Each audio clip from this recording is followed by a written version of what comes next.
Living on Mount Ephraim Road, 22 Mount Ephraim Road, brought more opportunities for more adventures with Nelson, Peanut, and we'd get together quite often.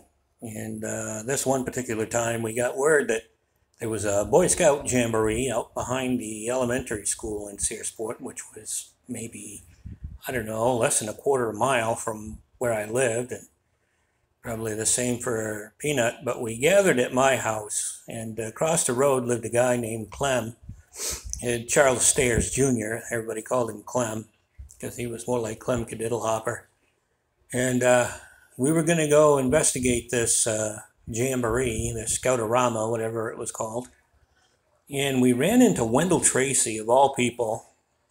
And we went up the road and down behind the Smalls, Jimmy Carr's place, and went across the footbridge up the next hill.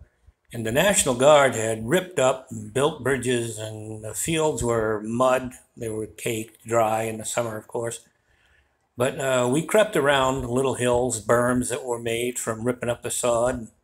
We crept around and crept around, and we were thinking, boy, we're commandos now. We're sneaking up on those Boy Scouts. They'll never see us. And all of a sudden, it occurred that there were some Boy Scouts coming our way, and they had hatchets.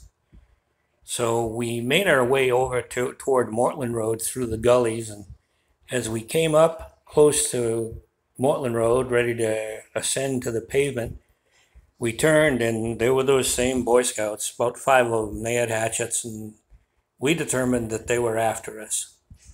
So we beat it across the street, and they kept coming. And we moved a little deeper into the pines, and they kept coming.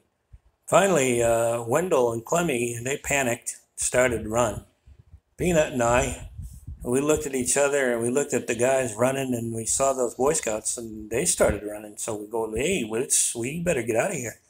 It was so funny because, you know, those Wendell and Clem were older than us, but I remember shooting past them and clearing blowdown with a single bound, and we ran all the way down to Dakin's before we emerged from the woods.